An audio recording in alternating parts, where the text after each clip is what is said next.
Hoje, dia 4 de julho de 2017, eu, Thales Quintão Chagas, aluno do curso de Licenciatura em Ciências Biológicas do Instituto Federal Goiano, campus Urutaí, farei agora a leitura do capítulo 10, denominado Visão Geral do Vírus e Virologia, do livro Microbiologia de Brooke.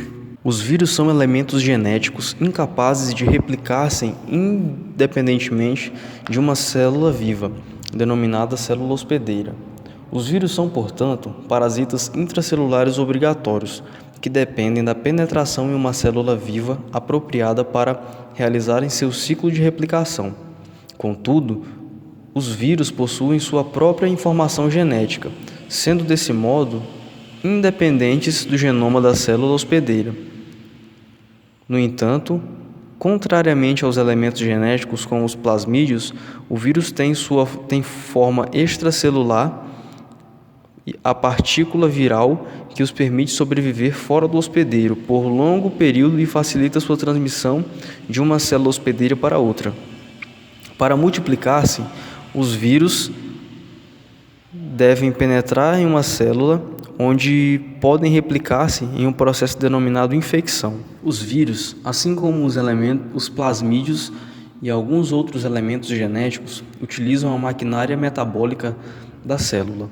Assim como esses outros elementos genéticos, os vírus podem conferir importantes propriedades novas às suas células hospedeiras. Essas propriedades são transmitidas no momento da divisão da célula hospedeira. Se cada nova célula também herdar um genoma viral, essas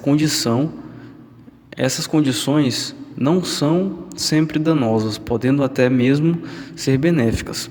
Os vírus podem replicar-se de modo a destruir as células hospedeiras. Esse processo é, portanto, responsável pelo fato de alguns vírus serem semelhantes a agentes de doenças. Abordaremos algumas doenças humanas causadas por vírus no capítulo 34 e 35. O estudo do vírus é denominado virologia e abrangemos os fundamentos dessa área no presente capítulo, que foi dividido em 4 partes. A primeira parte introduz os conceitos básicos da estrutura viral, infecção da célula hospedeira e a maneira pela qual os vírus podem ser detectados e quantificados. A segunda parte aborda a biologia celular, básica envolvida na replicação viral. A terceira parte oferece uma visão geral sobre alguns vírus essenciais que infectam bactérias e animais. Informações adicionais sobre a diversidade viral podem ser encontradas no capítulo 19. E a quarta parte do assunto trata das entidades subvirais. Os vírus são os micro-organismos mais numerosos em nosso planeta, infectando todo tipo de organismo celular, portanto, são intracelulares por si somente. No entanto, os cientistas também estudam os vírus devido às suas informações que eles têm, que podem fornecer em relação à genética e à bioquímica dos processos celulares. E no caso de alguns deles, o desenvolvimento de doenças. Além disso, como vemos nos capítulos 11 e 12, os vírus também são importantes ferramentas no campo da genética microbiana e engenharia genética. Tópico 1. Estrutura e crescimento viral. 10.1. Propriedades gerais do vírus. Embora o vírus não sejam células e, portanto, sejam não vivos, eles possuem um genoma que codifica informações necessárias para sua replicação. No entanto, os vírus dependem da célula hospedeira para a obtenção de energia e dos compostos necessários à replicação de seu genoma e à síntese de suas proteínas. Consequentemente, eles são incapazes de replicar-se, exceto quando penetram em uma célula hospedeira adequada. Os vírus podem existir na forma extra ou intracelular. No entanto, no estado extracelular, um vírus é uma partícula microscópica, contendo ácido nucleico envolto por proteínas e, ocasionalmente, dependendo do tipo de vírus, outras macromoléculas. Nessa forma, a partícula viral denominada vírion é metabolicamente inerente, não realizando as funções de representação e biossíntese. de respiração ou biossíntese. O vírum é a estrutura a partir da qual o genoma viral é transferido da célula onde foi introduzido para outras células. Uma vez no interior de uma nova célula, o estado intracelular é iniciado e o vírus é replicado. Novas cópias do genoma viral são produzidas e os componentes que formam o envoltório viral são sintetizados. Determinados vírus de animais, como o vírus da poliomielite e os vírus sincicial respiratório, podem dispensar o estágio extracelular ao deslocamento de uma célula para outra. No interior do mesmo organismo, em vez disso,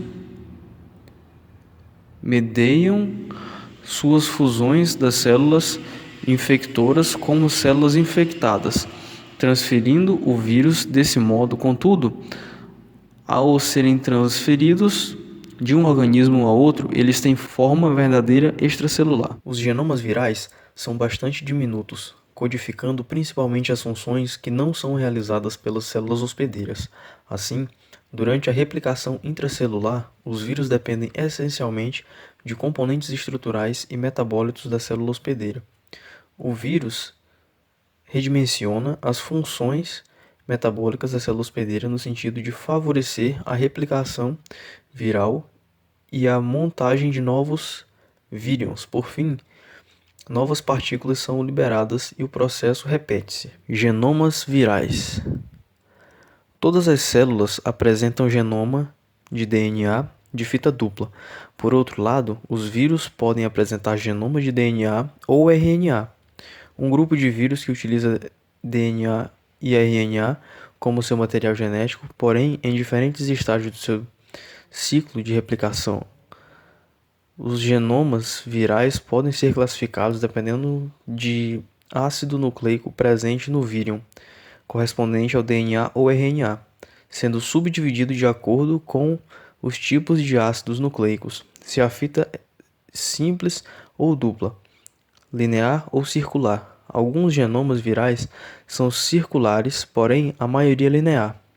Embora aqueles vírus cuja genoma consiste em DNA sigam o dogma central da biologia celular, DNA, RNA, proteína, os vírus de RNA são exceções a essa regra. Entretanto, a informação genética não foi fluida ácido nucleico para a proteína.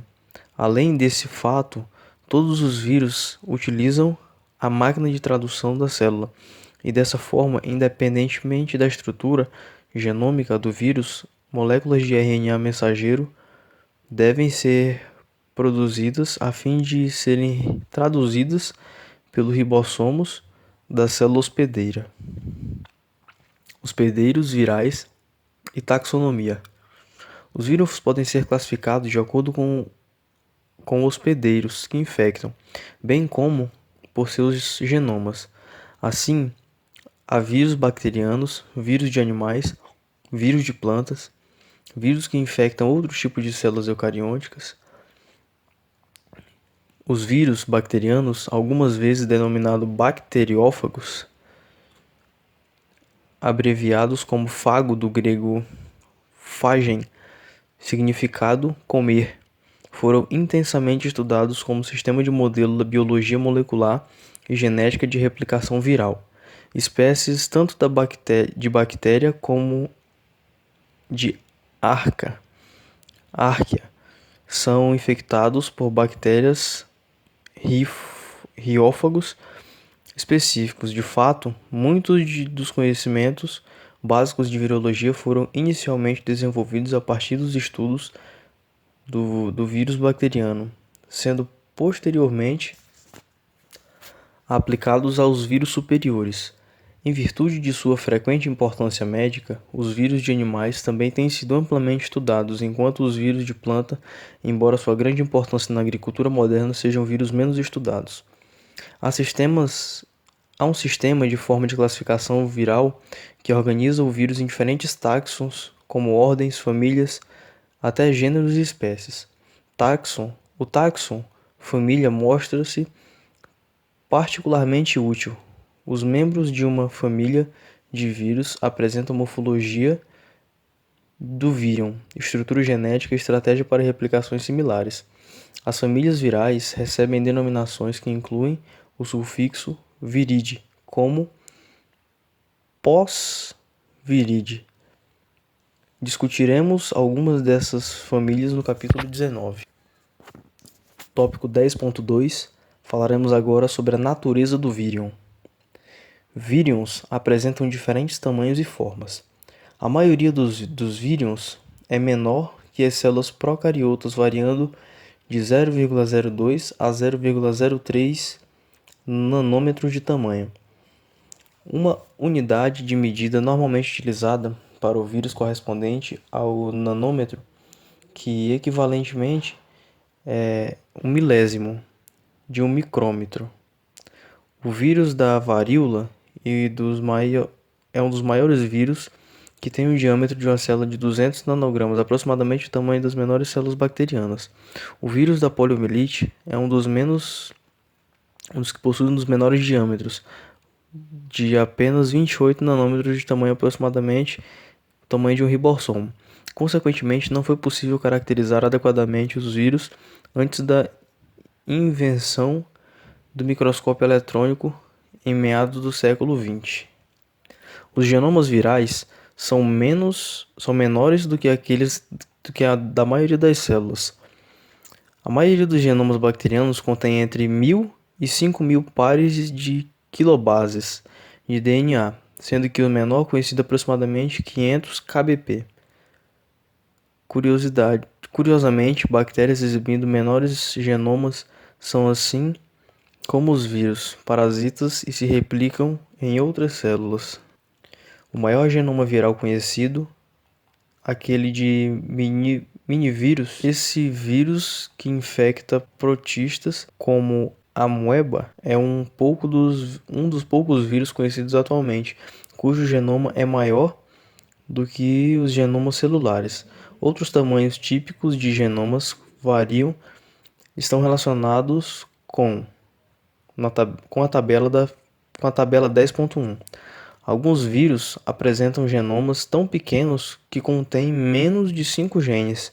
Além disso, como pode ser observado na tabela, o genoma de alguns vírus, como reovírus ou influenza vírus, é segmentado em mais de uma molécula de ácido nucleico. Estrutura viral. As células dos vírus é bastante diversa.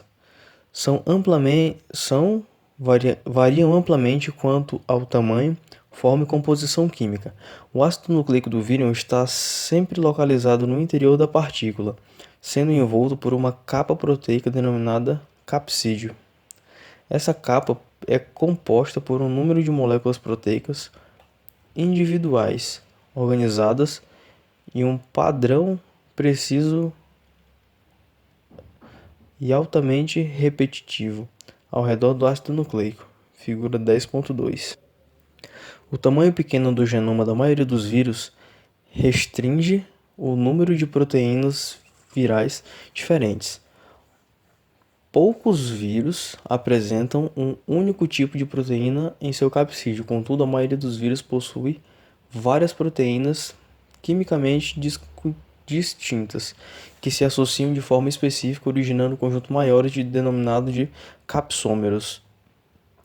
O capsômero corresponde à menor unidade morfológica que se visualiza no microscópio eletrônico. Um único vírion pode apresentar grande número de capsômero. A informação para dobramento e associação adequada das proteínas nos capsídeos está contida na estrutura das próprias proteínas. Por esse motivo, o processo geral de montagem do vírion é denominado automontagem.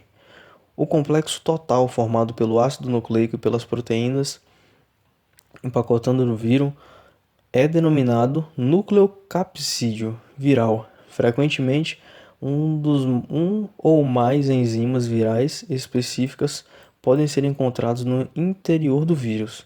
Tais enzimas desempenham um papel durante o processo de infecção e replicação, como discutiremos posteriormente nesse capítulo. Alguns vírus são nus, enquanto outros possuem os chamados nucleoplasídeos ao seu redor, denominados de envelope. Figura 10.3. Simetria viral. Os nucleocapsídeos virais são construídos de forma bastante simétrica. A simetria refere-se à maneira pela qual os capsômeros estão organizados no capsídeo viral, quanto a uma estrutura simétrica e girada em torno de um eixo.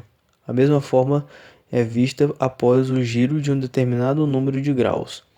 Dois tipos de sistemas são reconhecidos nos vírus, correspondendo a duas principais formas, cilíndrica e esférica. Os vírus cilíndricos têm simetria helicoidal, e os vírus esféricos exibem simetria icosaédrica. Em todos os casos, a estrutura característica do vírus é denominada por uma estrutura de subunidade proteica que o compõe. Um típico vírus exibido no sistema helicoidal é o vírus do mosaico do tabaco, ilustrado na figura 10.2.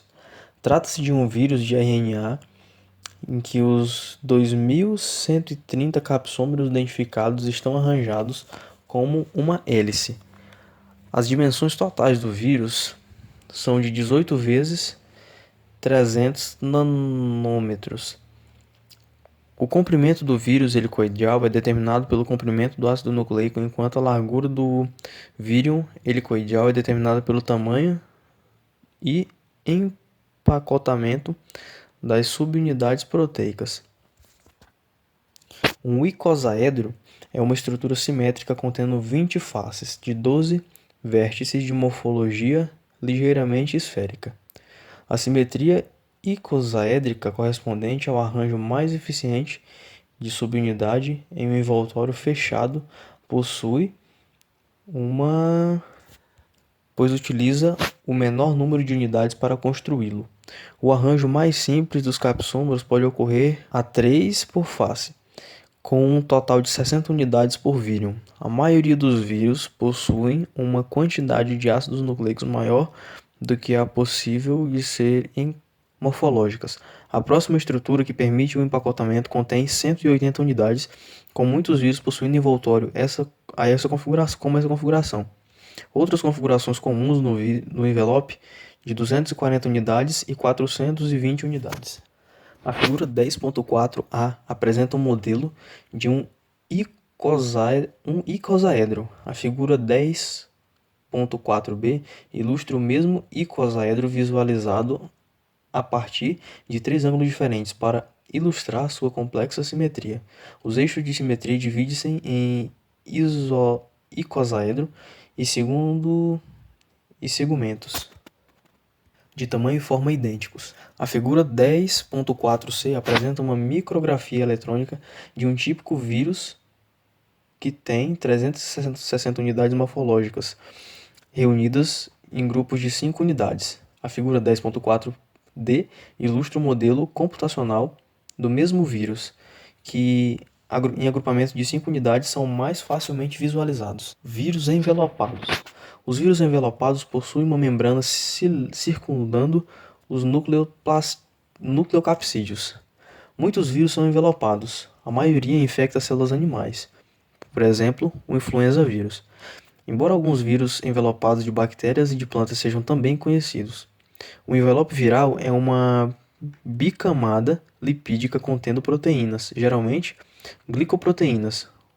Os lipídios da membrana viral são derivados da membrana da célula hospedeira, enquanto as proteínas da membrana são codificadas pelos genes virais. As proteínas específicas dos vírus são críticas para a adesão do vírion à célula hospedeira. Durante a infecção, para a liberação do vírion a partir da célula hospedeira, Após a replicação, a simetria do vírus envelopado não é expressa pelo vírion como um todo, mas pelo núcleo capsídeo presente no interior do envelope viral. Mas qual seria a função do envelope viral de uma partícula? Essa questão será discutida em detalhes posteriormente. Porém, observe que o envelope correspondente ao componente estrutural da partícula viral corresponde pelo contato inicial com a célula hospedeira. Desse modo, a especificidade da infecção viral em alguns aspectos de penetração do vírus são conhecidos, em uma parte pelas características dos envelopes virais. Vírus complexos.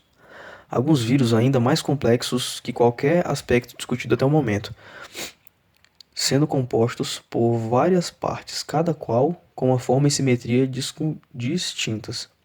Os vírus mais complexos em termos de estruturas virais são alguns dos vírus bacterianos, que possuem cabeça icosaédrica e caudas helicoidais. Em alguns vírus bacterianos, tal como o bacteriófago Escherichia coli, e a própria cauda exibe uma estrutura complexa.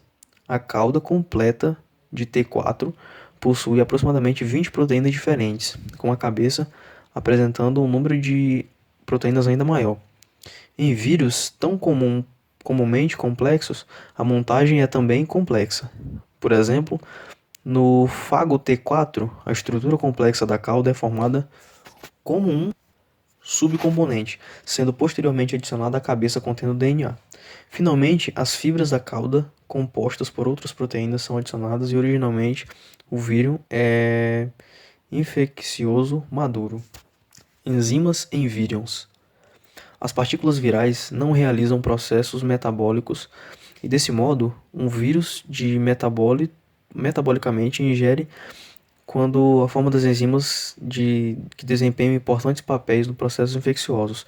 Algumas dessas enzimas são necessárias em eventos e muitos processos infecciosos.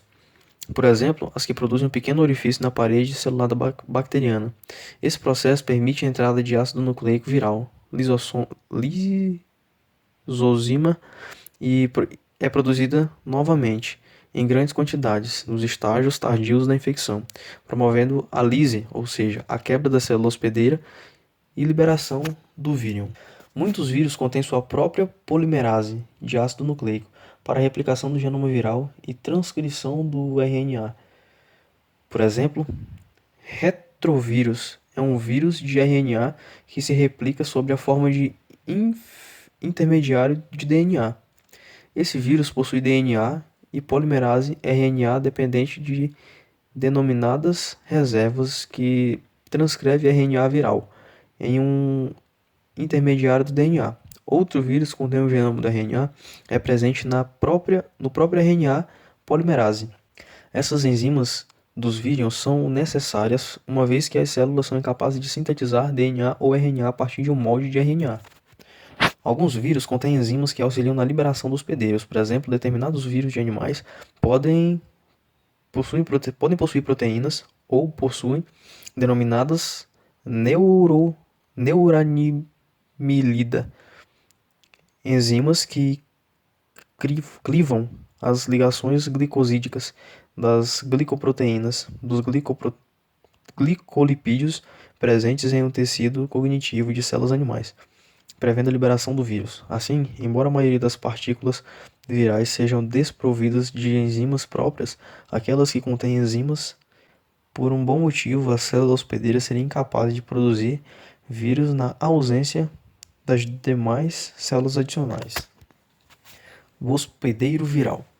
Pelo fato do vírus replicar-se apenas no interior de outras células vivas, seu cultivo requer o emprego do hospedeiro apropriado.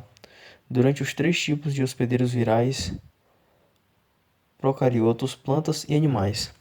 Os vírus que infectam procariotos são mais facilmente cultivados em laboratório.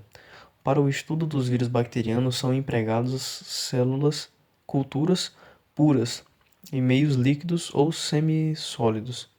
A maioria dos vírus animais e muitos vírus de plantas podem ser cultivados em culturas de tecidos ou celulares.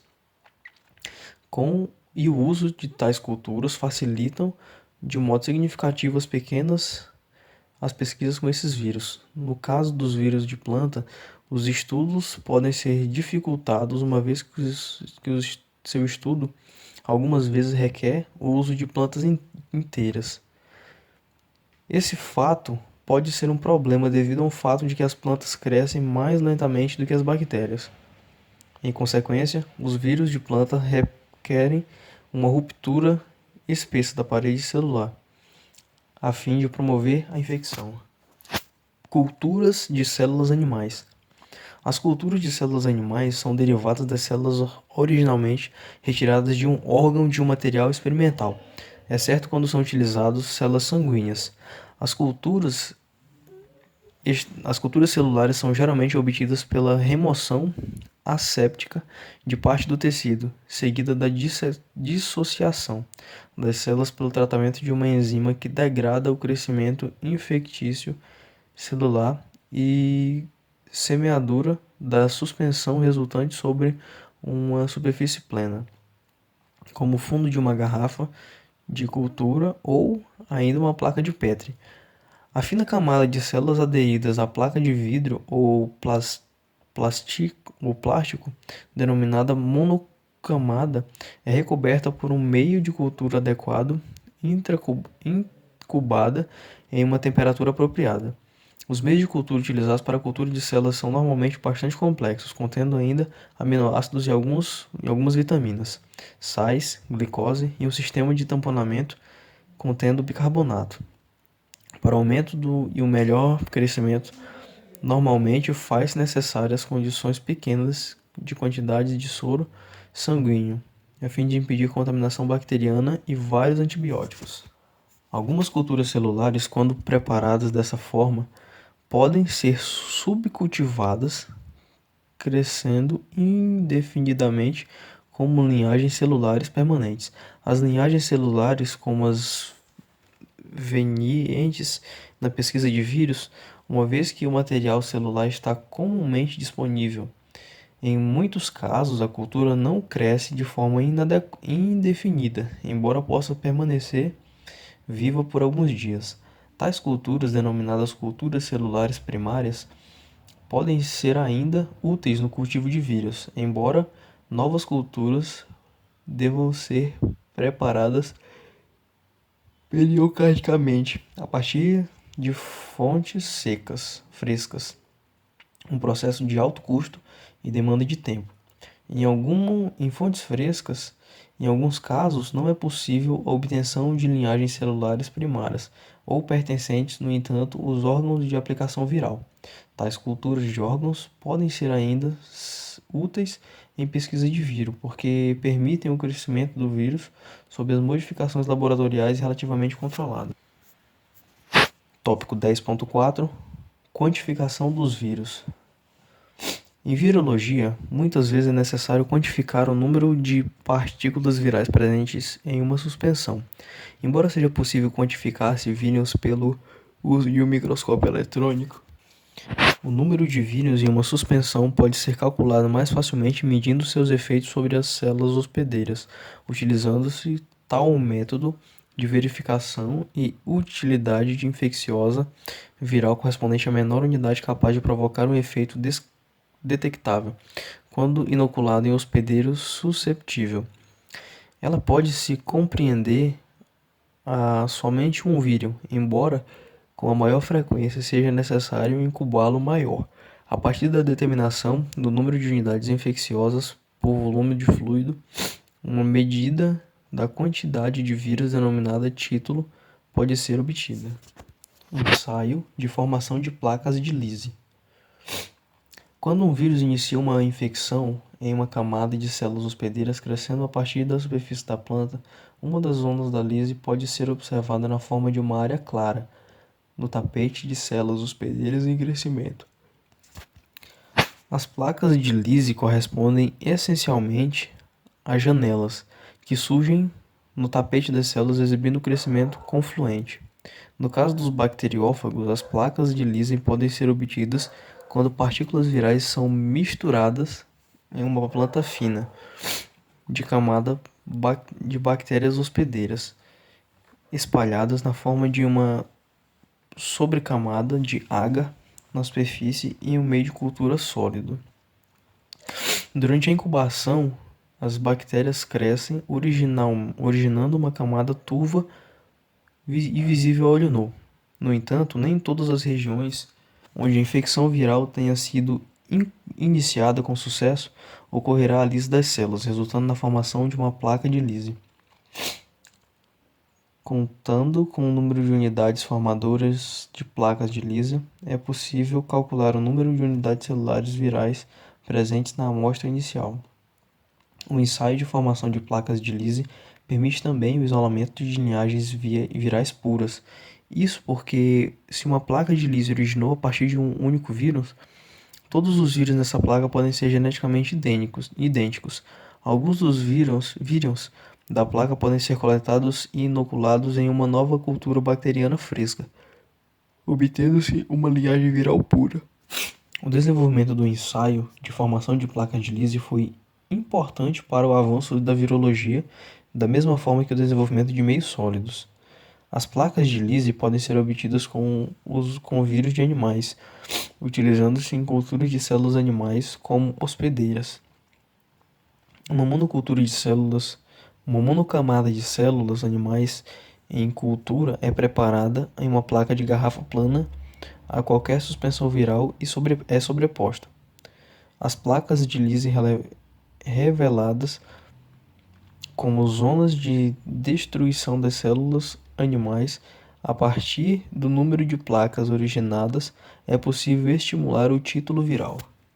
Eficiência de plaqueamento.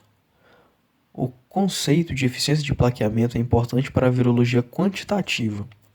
Em vez de dar no sistema viral, o número de unidades formadas de placas de lise é sempre inferior às contagens de suspensão viral realizadas ao microscópio eletrônico. Assim, as espécies que os vírus infectam as células hospedeiras raramente são alcançadas 100%, podendo muitas vezes ser considerados menores. Os vírus que não causam infecção são frequentemente inativos, embora em algumas situações esse caso não seja tão correto. Alguns vírus originaram muitas partículas virais via incompletas durante a infecção. Em outros casos, especialmente com o vírus RNA, a taxa de mutação viral é tão elevada que muitos vírus contêm genoma defectivos. No entanto, algumas vezes a baixa eficiência do plaqueamento significa que as condições empregadas, alguns vírus não foram capazes de infectar as células com sucesso. Embora no caso de vírus bacterianos, a influência do plaqueamento geralmente seja superior a 50%. No caso de vírus de animais, ela pode ser muito inferior a 0,1 a 1%. O conhecimento da eficiência do plaqueamento é útil no cultivo de vírus, uma vez que permite estimular a concentração necessária para a suspensão viral. Isso é, seu título, a fim de originar um número determinado de placas de lise. Métodos que empregam animais intactos. Alguns vírus são caçadores de efeitos reconhecíveis em culturas e reconhecíveis em culturas celulares, embora levem o animal à morte. Em tais casos, a quantificação pode ser realizada somente pela titulação dos animais infectados. O procedimento geral consiste na realização de diluição seriada da amostra viral, geralmente por meio de diluições decimais seguidas à inoculação das amostras de cada ilustração em diversos animais sensíveis. Após o período de incubação adequada, a fração dos animais mortos e vivos para cada diluição é tabulada, sendo realizada no cálculo do ponto final de diluição. Ele corresponde a uma diluição em que, por exemplo, metade dos animais inoculados morre. Seria a LD50. Embora o método utilizado em animais inteiros seja mais trabalhoso e menos precisos do que os métodos de cultura celulares, eles podem ser essenciais para o estudo de certos tipos de vírus. Módulo 2. Replicação viral. 10.5.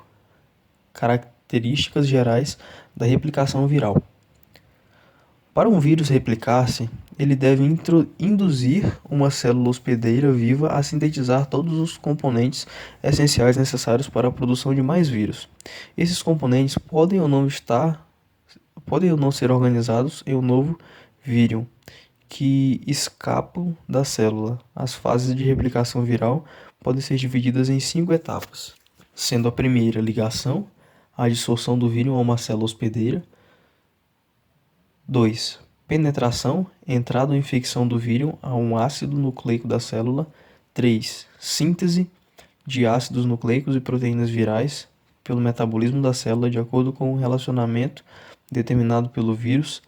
4. Montagem dos capsídeos e dos componentes de uma membrana, no caso vírus envelopados, e encapamento do genoma viral em novos vírus, o complexo processo de maturação.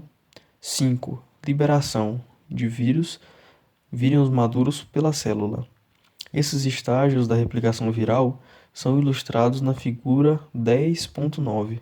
Nos primeiros minutos após a infecção, disse que os vírus são então fases de eclipse.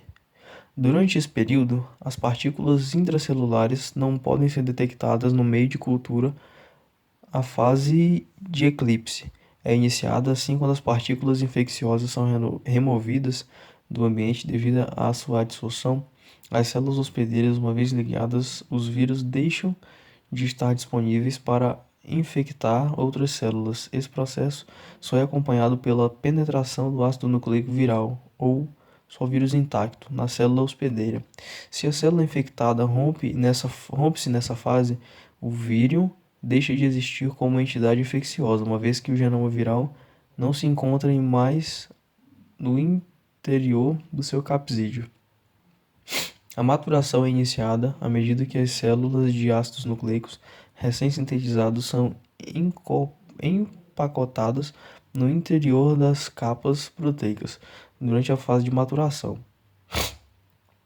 O título de vírion ativo no interior da célula aumenta a forma expressiva.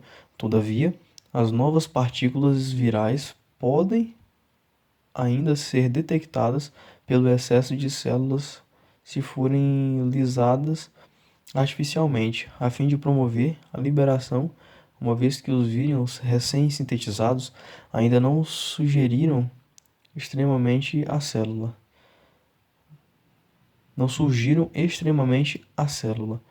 Os períodos de eclipse e maturação em conjunto são denominados período de latência.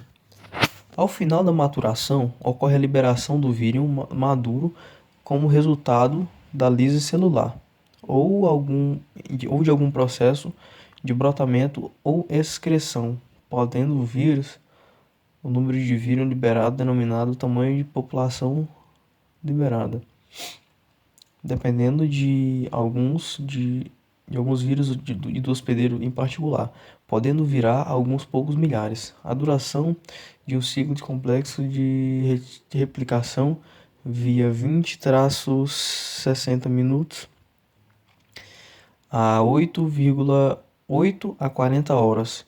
Pelo fato da liberação dos vírus ocorrer de forma relativamente simultânea, a replicação viral é normalmente caracterizada por uma curva de crescimento em etapa única.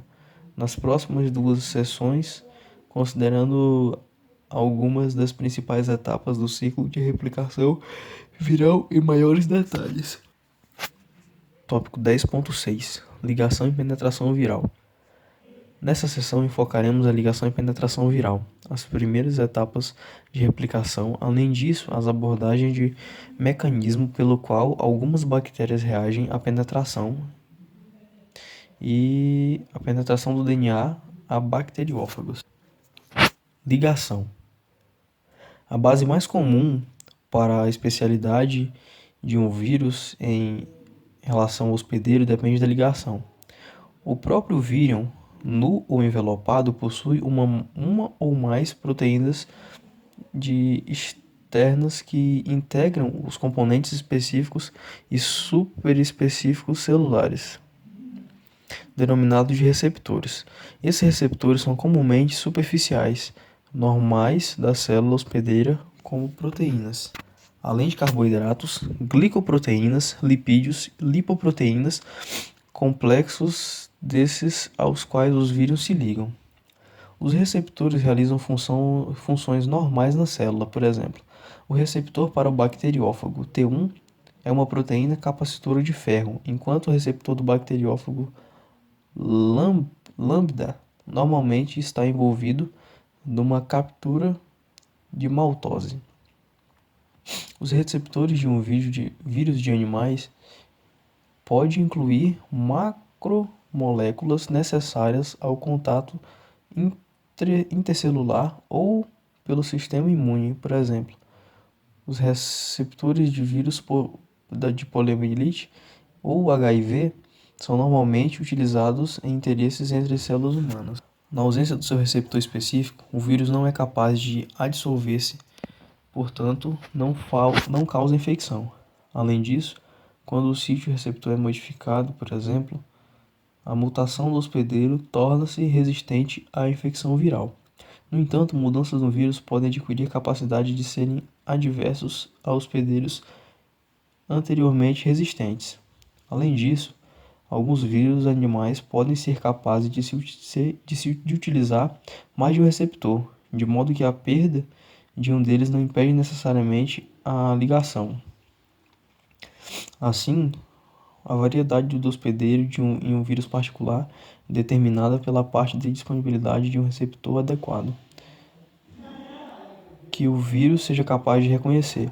Em organismos multicelulares, as células de diferentes tecidos e órgãos frequentemente expressam proteínas distintas em suas superfícies. Consequentemente, os vírus que infectam animais infectam apenas um determinado tecido. Por exemplo, muitos vírus que provocam tosse, resfriados, infectam somente células do trato respiratório superior. Penetração. A ligação de um vírus à sua célula hospedeira promove alterações tanto no vírus quanto na superfície celular, as quais resultam na sua penetração. Os vírus devem replicar-se no interior das células. Desse modo, pelo menos o genoma viral deve ser capaz de penetrar na célula. No entanto, conforme mencionado, para que alguns vírus se repliquem, certas proteínas devem ser também penetradas na célula. Vírus distintos apresentam diferentemente estratégias para a penetração.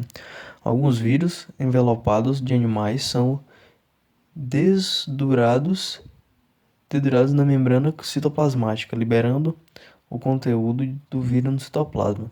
No entanto, no caso de vírus nus de animais e muitos vírus envelopados de animais, o vírus inteiro penetra na célula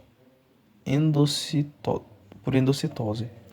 Em tais casos, o vírus deve ser desnaturado no interior da célula hospedeira, de forma que o genoma seja exposto à realização possa ser realizado para um vírus envelopado sofra desnudamento do citoplasma, enquanto outras, o deslizamento ocorre na membrana nuclear. Ligação e penetração de bacteriófagos apresentando cauda. Células apresentando parede celular, como a maioria das bactérias, são infectadas de maneira diferente de células animais, as quais não apresentam essa estrutura. Os mecanismos de penetração mais complexos foram observados em vírus infectam bactérias. O bacteriófago T4, que infecta o Escherichia coli, é um bom exemplo. A estrutura bacteriófaga T4 foi ilustrada na figura 10.5b. O vírus apresenta uma cabeça inferior, da qual o DNA linear de fita dupla encontra-se envelopado em uma cauda longa relativamente complexa, em cujas extremidades há uma série de fibras específicas da cauda. Os vírus inicialmente ligam-se às células de fibras da cauda. As extremidades da fibra integram especificamente os polissacarídeos encontrados na membrana externa do envelope celular gram-negativo. Em seguida, essas fibras da cauda sofrem retração proporcional,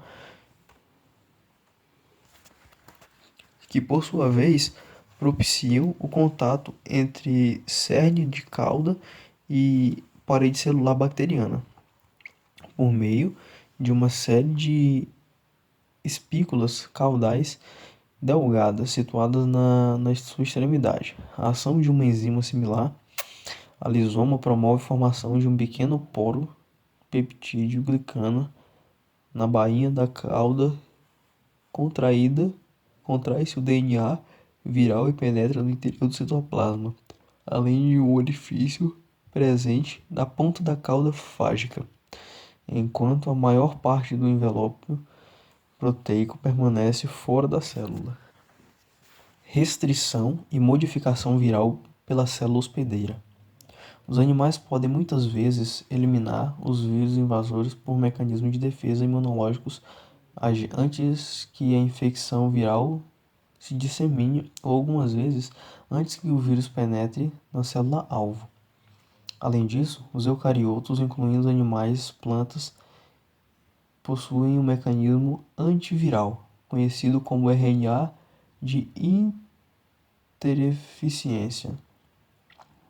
Os procariotos são desenvolvidos desses dois tipos de defesa.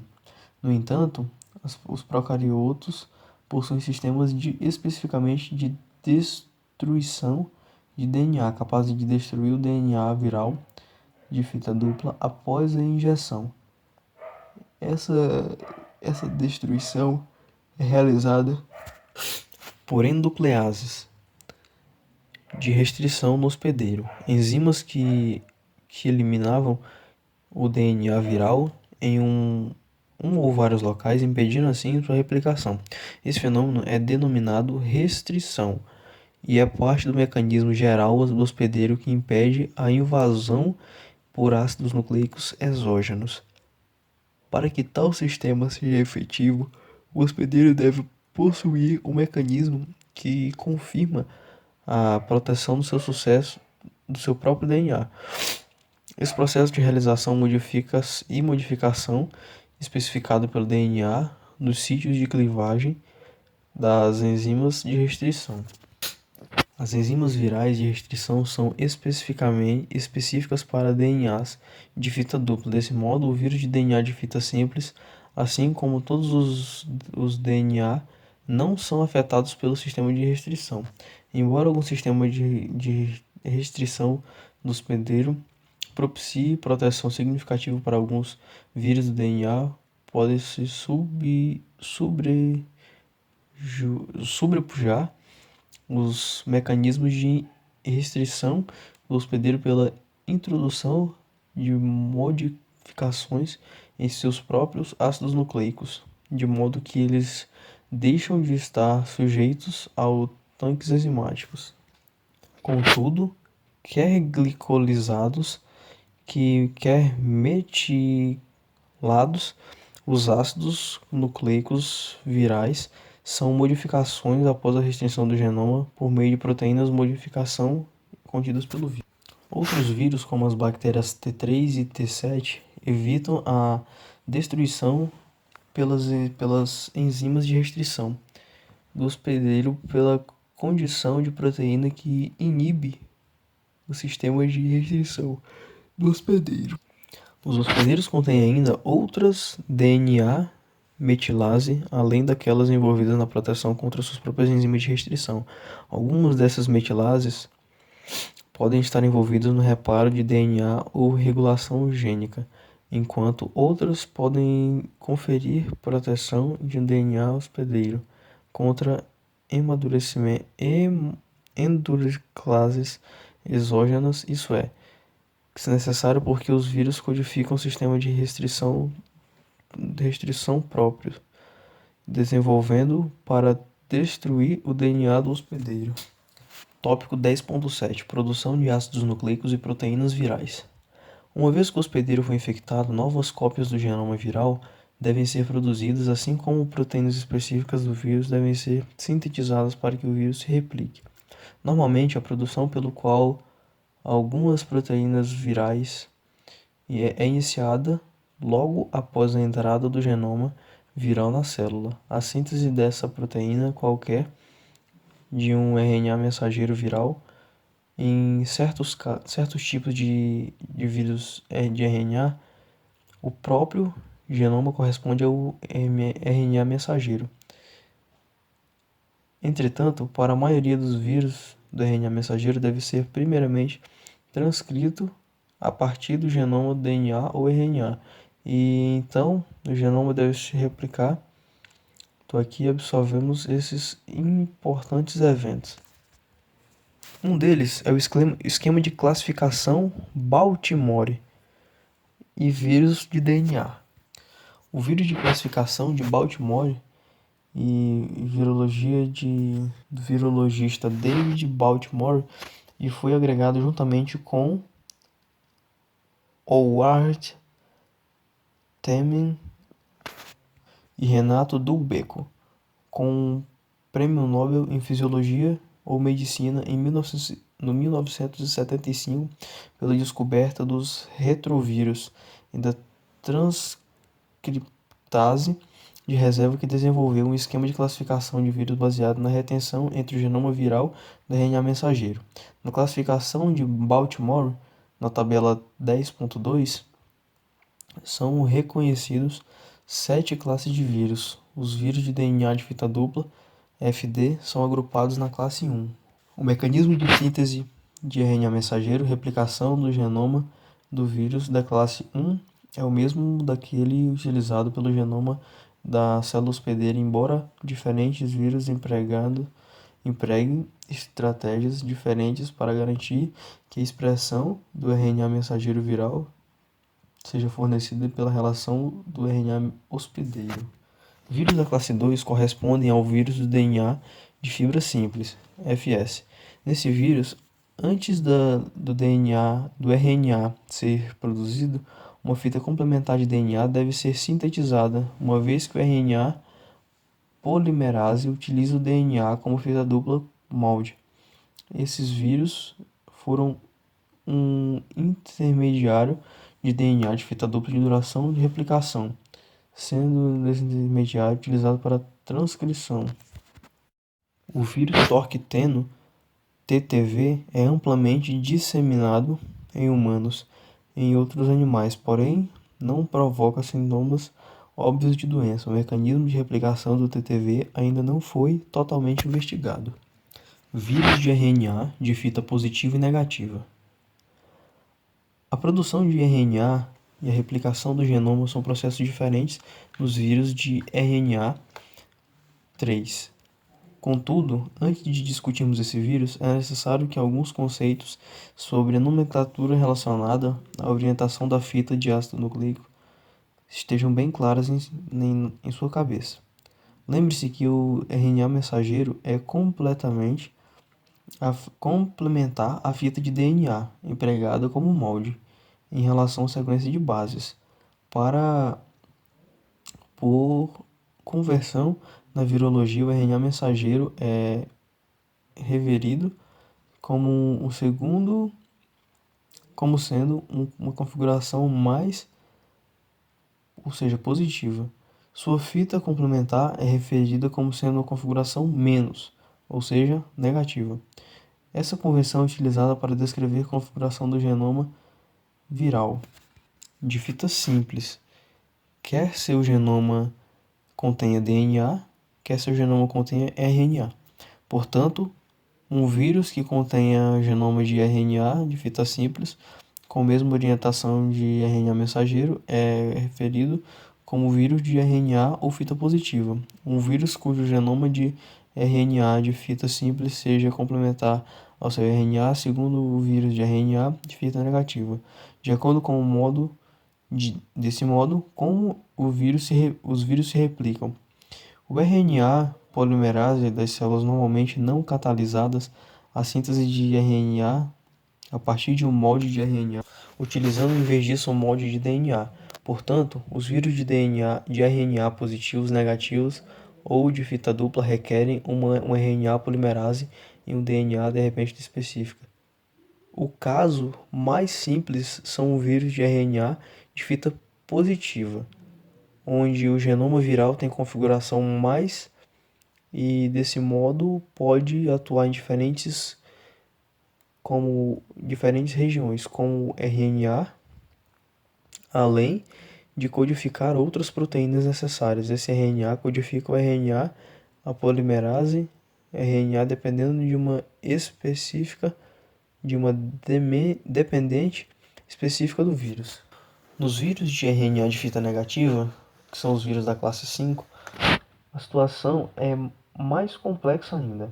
O RNA que penetra na célula tem de polaridade errada para atuar como RNA mensageiro.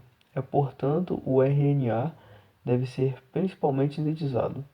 Uma vez que as células não possuem um RNA polimerase capaz de realizar tal tipo de reação, desses vírus carregam algumas dessas enzimas em seus vírus, sendo elas injetadas na célula juntamente com o RNA genômico.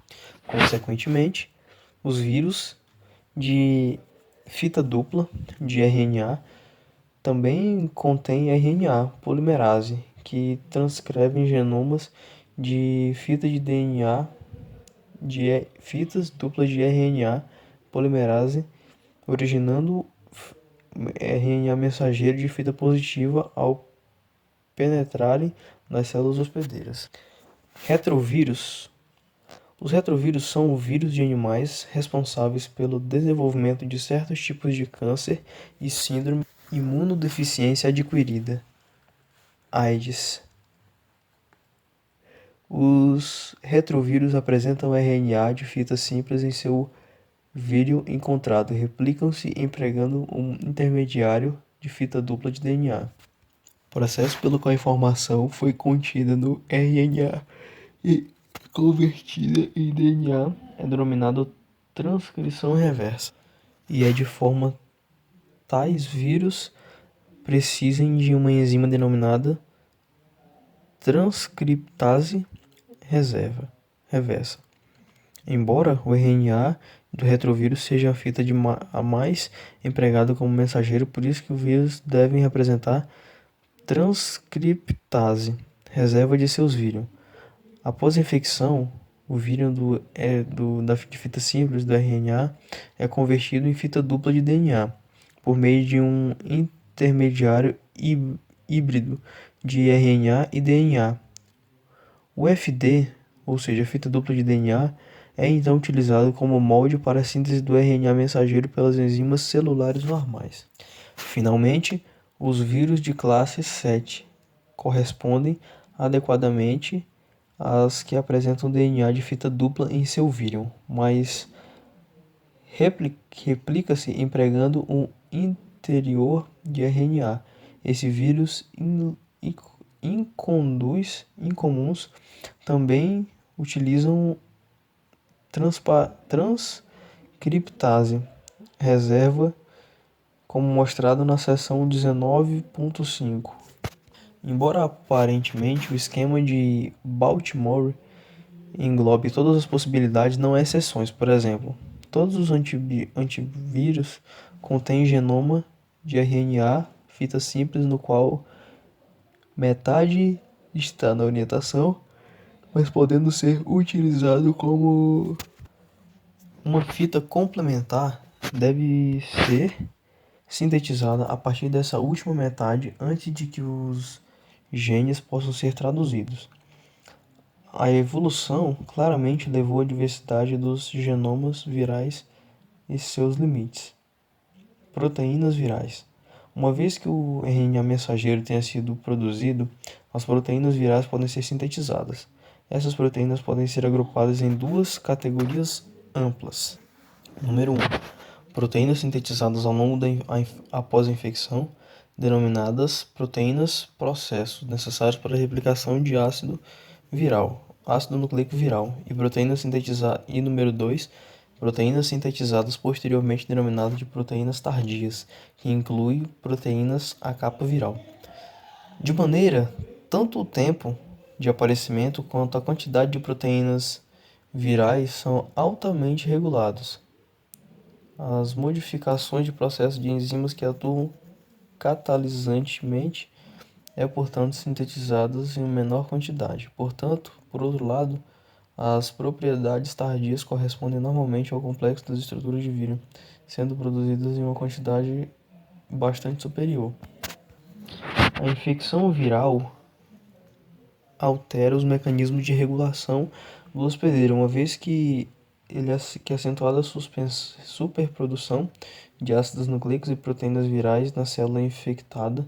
Em alguns casos de infecção, pode promover a interrupção total da síntese de macromoléculas do hospedeiro, enquanto outros, a síntese prossegue concomitantemente à síntese de processos de outras sínteses de processos, comumente de síntese de dutos virais. Embora ambos os casos, a regulação da síntese viral encontra-se sob controle de vírus, uma vez que a célula hospedeira, vários elementos desse controle são similares aos mecanismos regulatórios discutidos no capítulo 9, embora além disso também os mecanismos reguladores extracelulares virais. Discutiremos esses mecanismos regulatórios quando abordarmos alguns dos vírus mais estudados. Módulo 3. Diversidade viral. Tópico 10.8. Visão geral dos vírus bacterianos. Os bacteriófagos exibem grande diversidade, sendo ilustradas na figura 10.2. Exemplo das várias classes. A maioria dos vírus bacterianos estudados detalhadamente infectam bactérias como Escherichia e Salmonella Enterica. No entanto, são conhecidos como vírus que infectam uma variedade de procariotos, tanto bactéria quanto arquea. A maioria das bactérias conhecidas com genoma de DNA de fita dupla e acredita-se que esse tipo de bacteriófago seja o tipo mais comum encontrado na natureza. No entanto, existem vários outros tipos conhecidos, incluindo aqueles com genoma de RNA de fita simples, genoma de RNA de fita dupla e genomas de RNA de fita simples. Poucos vírus bacterianos têm envelopes lipídicos, sendo a maioria nu. Todavia, muitos vírus bacterianos são estruturalmente complexos.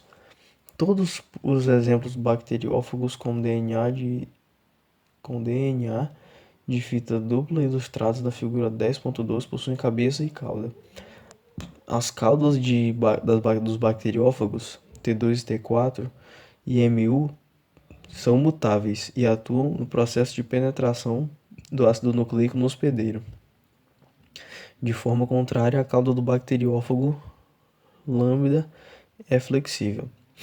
Embora os vírus bacterianos como caudas tenham sido os primeiros a serem estudados como síntese modelo para o entendimento das bactérias gerais e multiplicação viral, atualmente, alguns são utilizados como ferramentas úteis na engenharia genética. O entendimento sobre os vírus bacterianos não tem valor apenas nas bases para discussões sobre vírus de animais, mas é também essencial ao entendimento dos temas abordados no capítulo que discutiremos a genética microbiana e a engenharia genética. Nas próximas 2 sessões, examinaremos 2 tipos diferentes de ciclos de vida viral, o virulento e o temperado. Vírus virulentos promovem a lise e morte de seu hospedeiro após infecção. No entanto, vírus temperados replicam seus genes e e tendem ou landem com o genoma no hospedeiro sem provocar morte no hospedeiro. Tópico 10.9. Bacteriófagos virulentos e T4. Os vírus virulentos provocam a morte de seus hospedeiros após a infecção. Os primeiros vírus desse tipo a serem detalhadamente estudados foram os bacteriófagos com genomas de DNA linear de fita dupla que infectam Escherichia coli e outras espécies relacionadas de bactéria. Os virologistas incluíram os trabalhos realizados no isolamento ao estudo desse vírus como sistema de modelo de replicação viral, utilizando-os para estabelecer muitos dos princípios fundamentais de biologia molecular e da genética. Esse fagus recebe a designação de T1, T2 e assim por diante até T7, com o T referindo-se à cauda, do inglês tail, que esses fagos apresentam, nesse caso, já mencionados brevemente como um desses vírus. O fago T4 liga-se ao hospedeiro e como o seu DNA representa as células, aqui discutiremos esse vírus em maiores detalhes a fim de ilustrar o ciclo de replicação de vírus virulentos. O genoma de bacteriófagos T pares. Os bacteriófagos T2, T4, T6 são vírus intimamente relacionados, porém, o fago 4 é o mais usado. O vírus do fago T4 é estruturalmente complexo, assim como mostra a figura 10.5b. Ele consiste em uma cabeça icosaédrica alongada com dimensões totais de 85 vezes 110 mn, ligada à cabeça a uma cauda complexa que consiste em um tubo helicoidal de 25 por 10 nm, ao qual estão conectados a bainha, um pescoço, conector com colarinho e uma placa basal complexa, a qual as fibras longas e articuladas não são ligadas. A partícula viral completa apresenta mais de 25 tipos diferentes de proteínas estruturais. O genoma T4 consiste em uma molécula de DNA linear de fita dupla, com 1600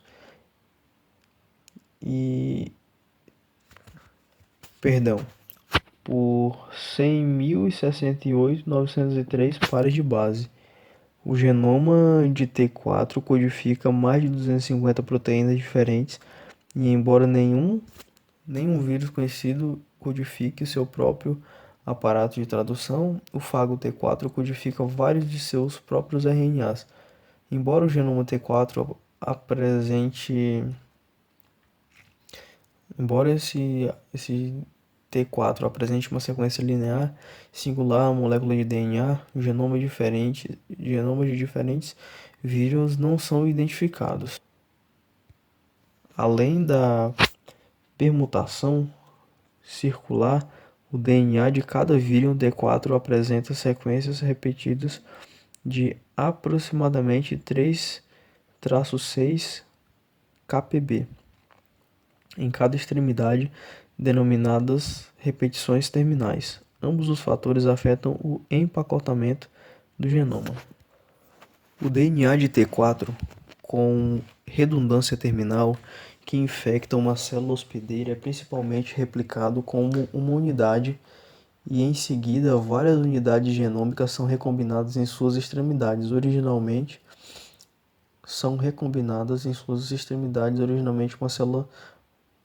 uma célula com longa molécula de DNA, denominada contâmero,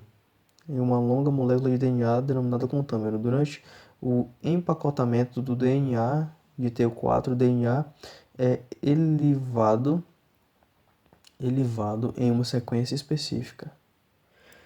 Em vez disso, um segmento de DNA longo o suficiente para preencher uma cabeça do fago clivado e concatâmero, uma vez que a cabeça do fago T4 comporta o DNA de tamanho ligeiramente maior que o genoma. Esse mecanismo de preenchimento da cabeça leva à permutação circular, que é a redundância terminal. O DNA T4 contém bases modificadas em lugar de citosina. Esses resíduos são glicosilados, contendo modificações de resistência de virtualmente todas as enzimas de restrição conhecidas. Consequentemente, o DNA T4 encontra-se protegido em uma célula de defesa do hospedeiro. Eventos durante a infecção T4. Os eventos ocorrem rapidamente em uma infecção por T4. Precocemente na infecção T4, a síntese de seu próprio RNA também inicia a replicação do seu DNA peculiar. Cerca de 1 minuto após a ligação e penetração do hospedeiro em DNA de T4, a síntese de DNA e RNA do hospedeiro é interrompida e a transmissão de genes fágicos específicos é iniciada.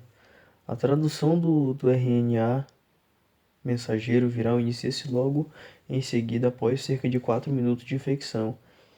A replicação do DNA fágico é iniciada. O genoma T4 pode ser dividido em três regiões que codificam as proteínas intermediárias e proteínas tardias, respectivamente. As proteínas processos intermediárias correspondem principalmente às enzimas necessárias para a replicação e transformação do DNA, enquanto as proteínas tardias correspondem às proteínas da cabeça da cauda, as enzimas requeridas para a liberação das células fágicas maduras da célula. O tempo de duração do evento que ocorre durante a infecção por T4 é apresentado na figura 10.15. Embora T4 possua um genoma muito mais longo do que o vírus, ele não codifica seu próprio RNA polimerase. O controle da síntese de RNA de T4 requer síntese de proteínas que modifiquem o sequenciamento específico de RNA polimerase do hospedeiro, de forma que ela reconstrua os promotores de fágicos. Proteínas específicas de fago codificadas pelos genes processo também promovem modificações covalentes nas subunidades e da RNA polimerase do hospedeiro. Secção enquanto outras proteínas codificadas pelo fago também ligam-se ao RNA polimerase. Essas modificações alternam a especificidade da polimerase, em que passa a reconhecer os processos intermediários de T4, uma vez que as proteínas e processos de T4 reconhecem a sequência particular do DNA. Esses promotores intermediários, orientados pelo RNA polimerase para tais sítios. A transcrição a partir dos promotores tardios requer um novo fator sigma codificado por T4.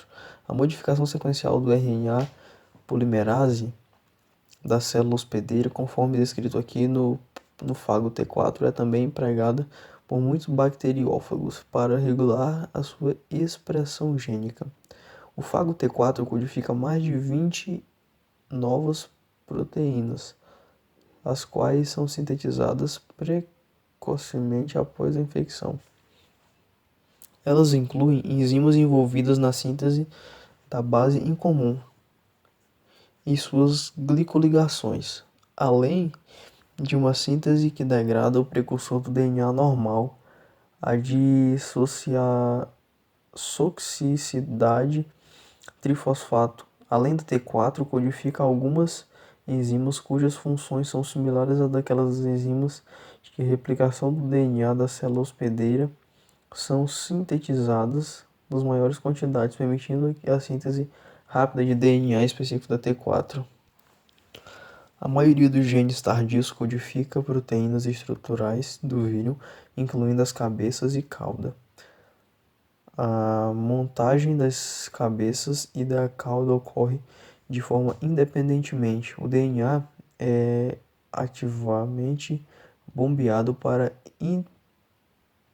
o interior da cabeça até que a pressão interna atinja o nível necessário, que corresponda a 10 vezes a pressão de uma garrafa de champanhe. A célula e as fibras da cauda são acrescentadas após preenchimento da cabeça. A saída do vírus ocorre como uma lise celular. O fago codifica uma enzima lisômica de T4 que degrada o peptidoglicano da célula hospedeira após ciclo de replicação com duração de 25 minutos. Mais de 100 novos vírus são libertados a partir das células para garantir hospedeira a tal que esse momento encontra-se totalmente destruída. Tópico 10.10 Bacteriófagos temperados, Lambda e P1. O bacteriófago T4 é virulento. No entanto, os vírus, embora capazes de matar as células por meio de ciclos lítico e lítico, podem também apresentar um ciclo de forma de vida diferente e resultar no relacionamento genético instável dos hospedeiros, tais como os vírus denominados temperados. Esses vírus podem assumir estado denominado lisogênia, em que a maioria dos genes varia e não é espessa, sendo o genoma viral denominado de prófago, replicando-se em sincronia com o cromossomo do hospedeiro. A expressão do genoma viável é responsável pelos danos da célula hospedeira e não a mera presença do DNA viral. Consequentemente, as células hospedeiras podem albergar genomas virais sem prejuízo, desde que a expressão dos genes que controlem as funções líticas do vírus seja mantida sob controle.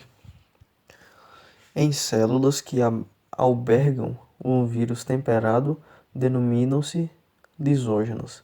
O genoma fágico é replicado juntamente com o genoma do hospedeiro, sendo transmitido de uma geração à seguinte,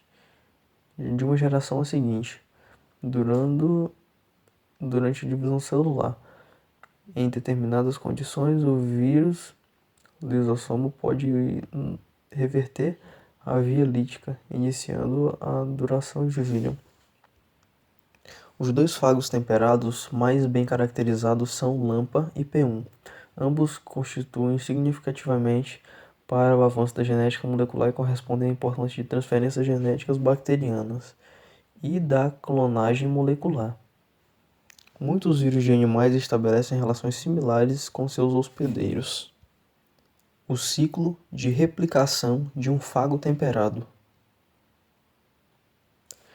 Os fagos temperados podem entrar em um ciclo lítico após infecção ou podem estabelecer lisogenia.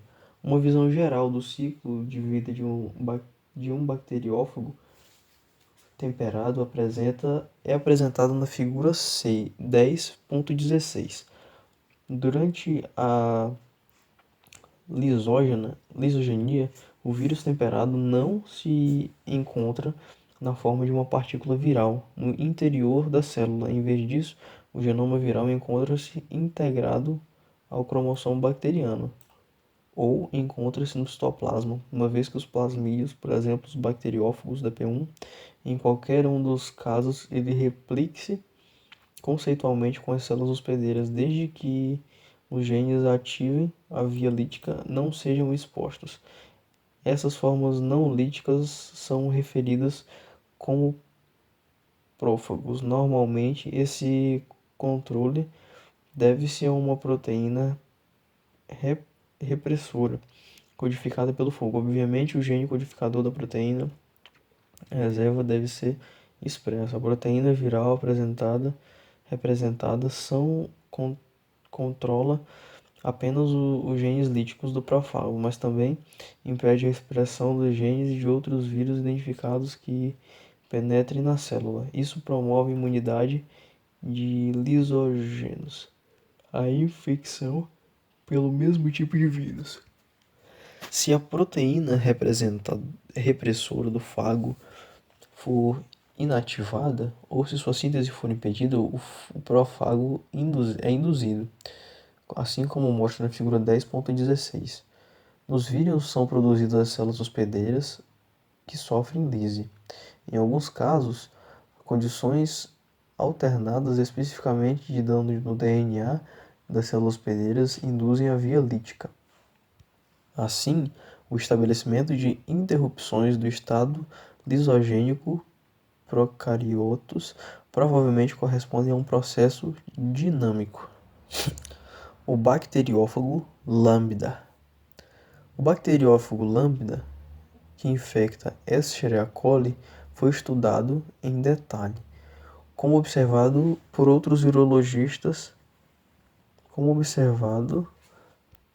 assim como observado em outro vírus temperado. As vias líticas e isogênicas são possíveis. Os vírus da lambda assemelham-se àqueles de outros bacteriófagos com caudas, embora ocorra a presença de fibras caudais.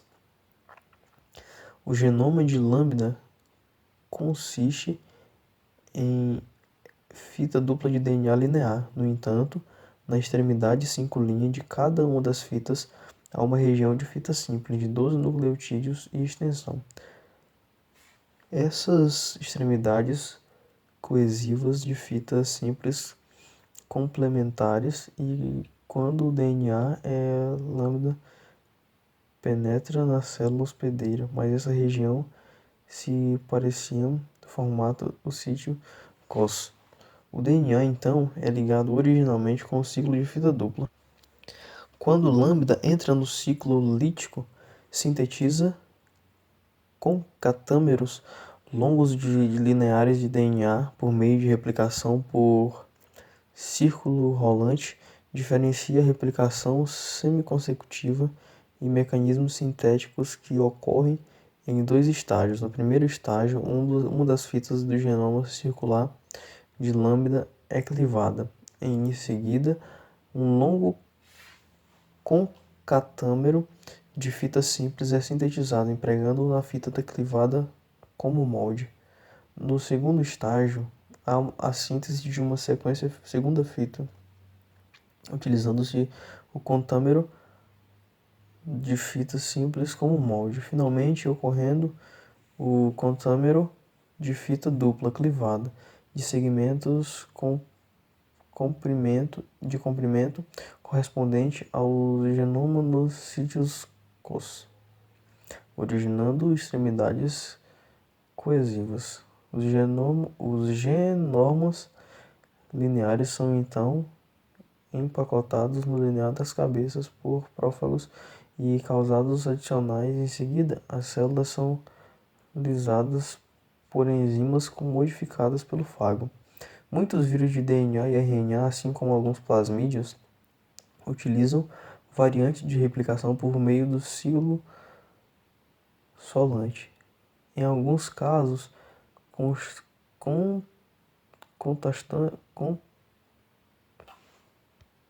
concatâmero de fita simples são clivados de empácidos. Em outros casos, a fita complementar é sintetizada em o encorpamento lambda ou lisogenia. A ocorrência da lise ou da lisogenia durante a infecção do lambda depende de uma alternância genética extremamente complexa. Os elementos essenciais consistem em duas proteínas precursoras de lambda ou proteína repressor para estabelecer A lisogenia de dois eventos podem ocorrer: 1. A produção de proteínas tardias deve ser interpretada. Uma cópia de genoma de lambarize deve ser integrada do cromossomo do hospedeiro. Se for sintetizada, ela reprime a síntese de todas as demais proteínas codificadas por lambda, havendo estabelecimento de lisogenia. Contrariamente, pró-reprime a expressão das proteínas C2 e C3 que são necessárias para a manutenção da lisogenia, pela indução da síntese dos receptores de lambda C1, assim quando o CRO é produzida em altas quantidades de lambda encontra-se em compensação. A via lítica. A degradação do C2 por uma protease de célula hospedeira também é crítica. Quando o CRO do mínima dos eventos regulatórios e resultados é a lise, e o passo que a lisogenia ocorrerá quando o C1 for dominante. Tópico 10.11 Visão geral dos vírus de animais. As sessões iniciais desse capítulo dedicaram-se às propostas gerais dos vírus, sendo os vírus de animais pouco menos cicionados. Aqui passamos a considerar alguns dos atributos dos vírus de animais que servirão como base para a discussão sobre os retrovírus em uma das causas de síndrome e das modulações adquiridas, por exemplo, a AIDS. Em nossas discussões sobre a reprodução viral, nas sessões passadas, abordamos questões do hospedeiro viral de forma geral. No entanto, é importante lembrar que o hospedeiro de um bacteriófago corresponde a uma célula bacteriana, ao passo de hospedar o vírus de animais que são células eucarióticas. Além disso, alguns detalhes dos procedimentos de RNA de eucariotos infectados na replicação do vírus de animais, porém eles não são considerados no momento. Classificação de um vírus de animal. Vários tipos de vírus de animais são ilustrados na figura 10.21. Os princípios de classificação viral foram discutidos na seção 10.7. Os vírus de animais são classificados como sendo critérios adotados para vírus bacterianos, ilustrados no sistema de classificação de Baltimore, que classifica vírus com base no tipo de genoma e na estratégia de reprodução que ele possui. São conhecidos os vírus de animais em todas as categorias de replicação, no capítulo 19. Discute-se um exemplo de cada. A maioria dos vírus de animais estudados detalhados aqueles que replicam em culturas celulares. Observe que a existência mais tipos de vírus animais envelopados do que vírus bacterianos envelopados. Esse fato provavelmente está relacionado com a diferença nas características externas das células hospedeiras. Contrariamente, as células procariontes e as células de animais desprovidas de parede celular, e desse modo os vírus são mais facilmente secretados para as células. Ao deixarem a célula, os vírus removem a parte da bicamada lipídica da célula animal que atravessa a membrana. Consequências da infecção viral em células animais. Os vírus podem provocar diversos efeitos distintos nas células animais. A infecção lítica resulta na destruição da célula hospedeira. No caso dos vírus envelopados, no entanto, a liberação do vírion, que ocorre por um processo de tipo de brotamento, pode ser lenta e não provocar lise da célula hospedeira. Nesse modo, a célula infectada pode permanecer viva e continuar produzindo vírus indefinidamente. Tais informações são denominadas de infecções e persistentes. Os vírus podem também provocar infecções latentes nos seus hospedeiros. Em vez da infecção latente, há um intervalo de tempo em que a infecção viral e os eventos líticos, as vesículas febris causadas pelo vírus da herpes simples, correspondam ao típico exemplo da infecção viral latente. Os sintomas resultantes da lise celular repassam esporadicamente quando os vírus saem do espaço de latência do animal gerado a ser deve ser integrado no genoma real no genoma da célula hospedeira, como frequentemente observa-se nos casos de infecções latentes lisogênicas por bactérias temperadas. Em vez disso, os herpes vírus encontram-se em um estado inativo ou interior das células nervosas. Alguns vírus envelopados promovem fusão de múltiplas células animais, originando células gigantes contendo vários núcleos. Como esperado, tais células fúngidas não desenvolvem corretamente, apresentando um tempo de vida curto. Além disso, a fusão celular protege o vírus da exposição ao sistema imunológico, pois eles passam a deslocar-se entre os números de células hospedeiras que emergirem entre elas. Finalmente, certos vírus de animais são capazes de converter células normais em células tumoral, processo denominado de transformação. Discutiremos os vírus causadores de câncer nas seções 19.11 e 19.12.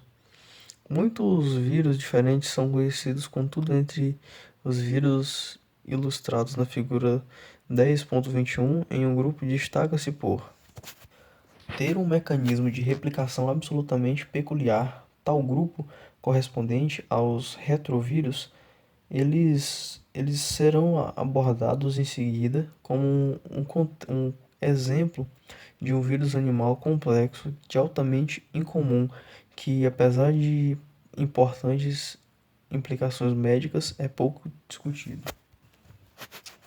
10.12 Retrovírus. Os retrovírus possuem genoma de RNA que é replicado através de um intermediário de DNA. O retrovírus significa para trás. De um denominado retrovírus deve-se ao fato de que eles se transferem as informações de maneira reversa, do DNA para o RNA.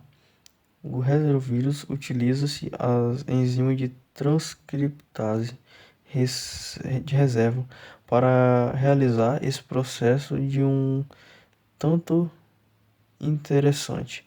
O uso de transcript reserva não é o vírus da hepatite B e o vírus do mosaico do couve-flor. Também realizam transcrição reversa em seus processos de replicação. Os retrovírus são interessantes por várias outras razões. Por exemplo, esses foram os primeiros vírus definidos como causadores de câncer, sendo interessantes estudá-los devido às suas características cardiogênicas. Além disso, um dos retrovírus da influenza humana do HIV, causa síndrome de imunodeficiência adquirida, AIDS. Esse vírus infecta um tipo de específico de linfático T, célula auxiliar, de humanos, a qual é evitar o corte de funcionamento do sistema imune. discutiremos os aspectos médicos e imunológicos da AIDS em capítulos posteriores. Propriedades do genoma e da replicação do retrovírus. O genoma do retrovírus é singular. Ele consiste em duas moléculas idênticas de RNA de fita simples no sentido positivo, mas o mapa genético de um genoma típico de retrovírus apresentando a figura 10.23b, embora exijam diferenças entre os mapas genéticos de diferentes retrovírus, todos contêm os seguintes genes arranjados na mesma ordem: GAP, que codifica proteínas estruturais, POL, que codifica transcriptase, reservas integrase, e ENV, que codifica proteínas de envelope. Alguns retrovírus, como o vírus da sarcoma de Rous, apresentado em 4 genes juntamente com o gene ENV, que são transformados na transformação celular no câncer. As replicações terminais ilustradas no mapa são essenciais para os processos de replicação viral. O processo global de replicação de um vírus pode ser resumido nas seguintes etapas. Número 1. Entrada na célula pela fusão da membrana citoplasmática e sítios contendo receptores específicos. Número 2. Remoção do envelope do vírus da membrana enquanto o gene e as enzimas aparecem no cerne viral. Número 3. Transcrição reserva dos dois genomas de RNA em DNA de fita simples subsequentemente convertido pela transcriptase reserva de DNA de fita dupla linear enquanto estão no núcleo. Integração. Número 4. Integração do DNA retroviral. Número 5. Transcrição do DNA retroviral. Número 6. Montagem e encapotamento do DNA genômico em nucleoplastídeos do citoplasma. Número 7. Brotamento de vírus envelopados na membrana citoplasmática e liberação pela célula. Atividade de transcriptase reserva. Uma atividade bastante precoce após a entrada do genoma de RNA na célula correspondente à transcrição de reserva, conversão de RNA em uma célula de DNA utilizando as enzimas transcriptase, reescreva presente no vírus. O DNA formado corresponde a uma molécula linear de fita dupla sintetizadas no citoplasma no interior de uma partícula viral de cerne desnuda. Detalhes desse processo podem ser encontrados na sucessão. Aqui destacamos apenas as que transcriptase reserva é o tipo de DNA polimerase como todos os DNAs polimerase requer um iniciador. No processo de transcrição reserva de retrovírus, o iniciador corresponde ao RNA de transferência específico de RNA de transcrição, codificado pela célula hospedeira. O tipo de RNA de transcrição utilizado para o indicador desse tipo de vírus sendo empacotado no vírus da célula hospedeira anterior. O processo global de transcrição reserva resulta em um produto final que apresenta longas repetições terminais, mais extensas que as repetições terminais do próprio genoma do RNA. A integração do DNA viral ao genoma das células hospedeiras é análoga à interação do DNA fágico. Um dos genomas bacterianos viral pode ocorrer em qualquer ponto de vista celular, uma vez que integrado, tal elemento, agora denominado provírus correspondente, em um elemento genético estável, que pode permanecer nessa forma indeterminante.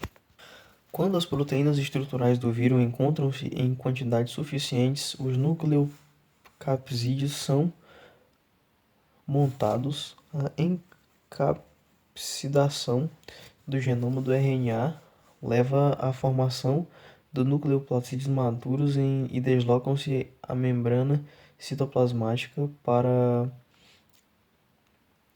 montagem final das partículas virais envelopadas. À medida que os nucleoplasídeos brotam na membrana, são selados e liberados, podendo infectar células adjacentes. Tópico 10.13 Vírus defectivos. Alguns vírus são parasitas e outros são vírus conhecidos como vírus auxiliares ou helper. Alguns desses assim chamados vírus defensivos dependem simplesmente do vírus intacto do mesmo tipo a fim de serem supridos das funções necessárias. Muito mais interessantes são os vírus defectivos, que referidos como vírus satélite, para os quais não se conhece uma versão intacta e dependente do auxílio de vírus são relacionados. Por exemplo, exemplos de vírus defectivos satélites. Vários vírus defectivos são conhecidos. Por exemplo, Bacteriófagos P4 de Escherichia coli Escherichia coli é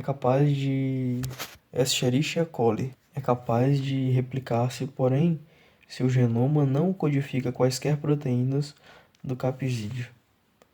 Esse vírus depende do fago relacionado P2, que atua como um fago helper, fornecido pelas proteínas de capsídeo necessárias para a montagem de partículas fágicas.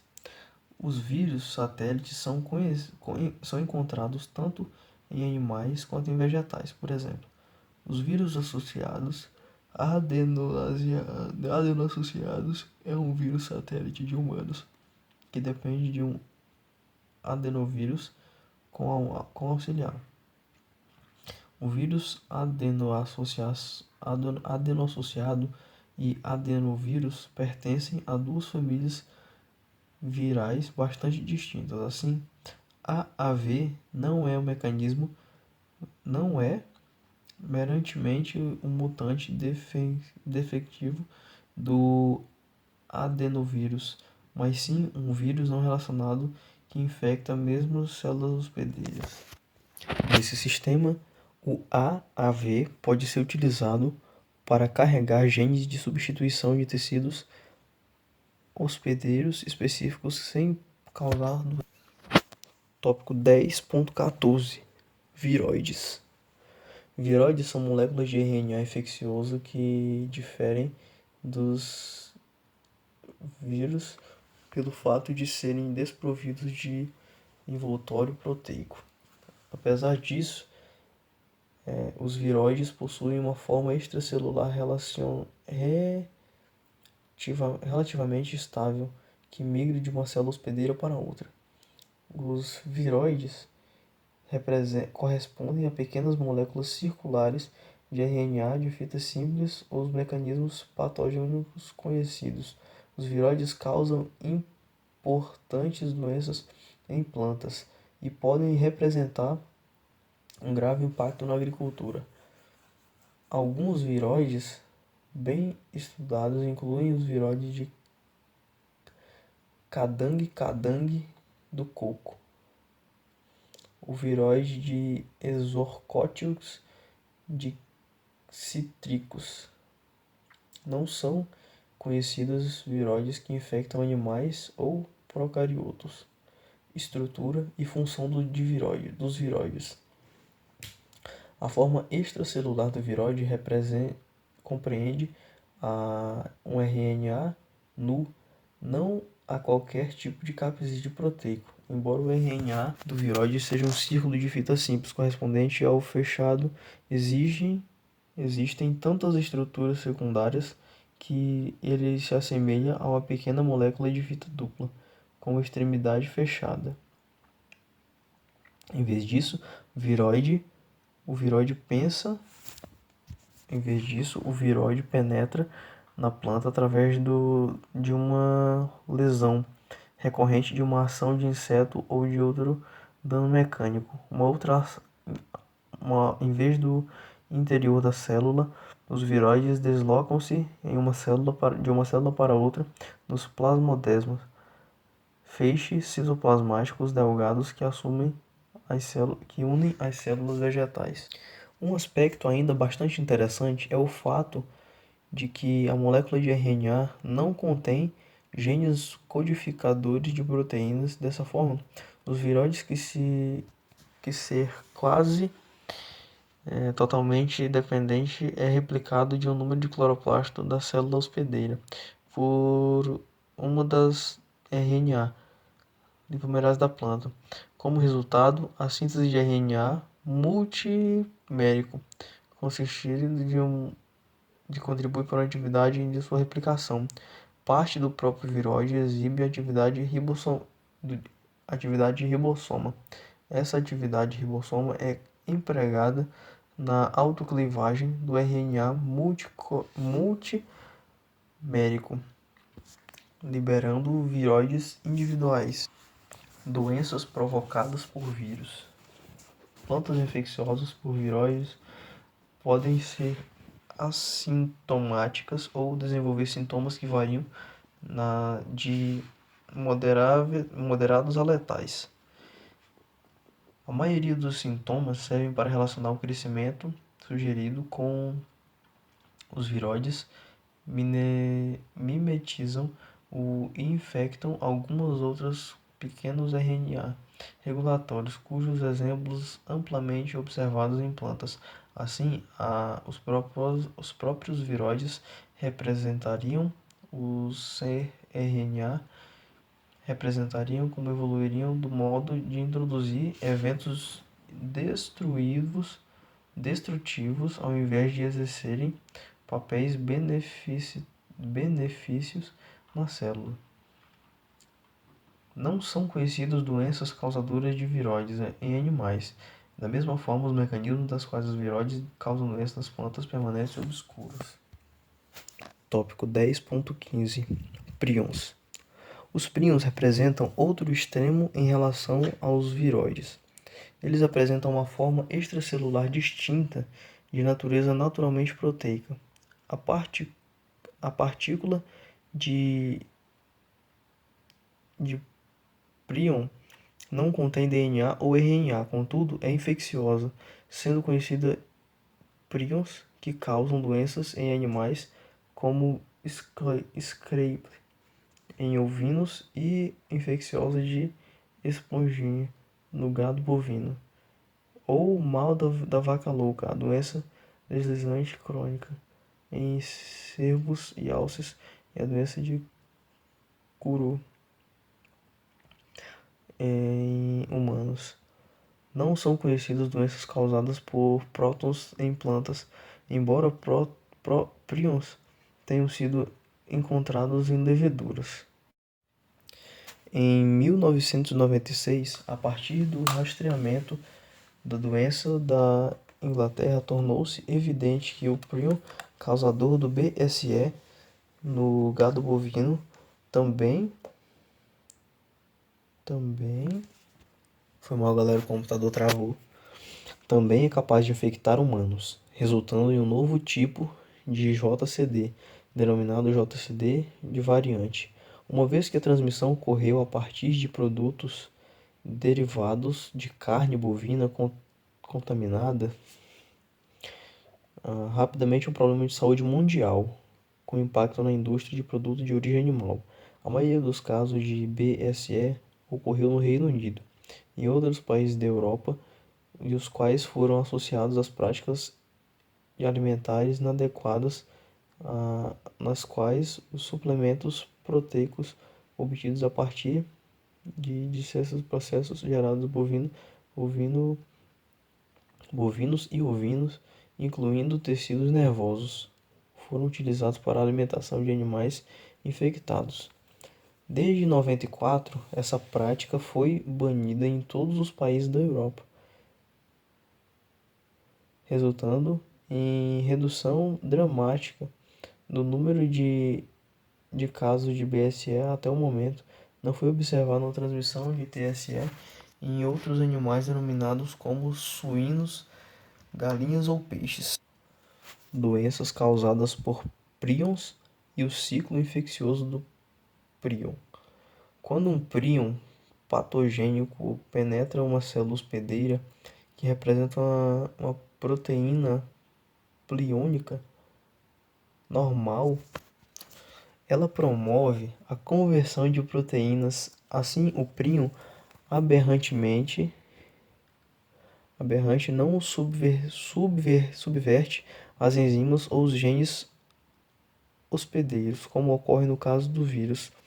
Em lugar disso, o prion replica-se ao converter a proteína priônica normais, já que a resistência, né, da célula hospedeira na forma patogênica.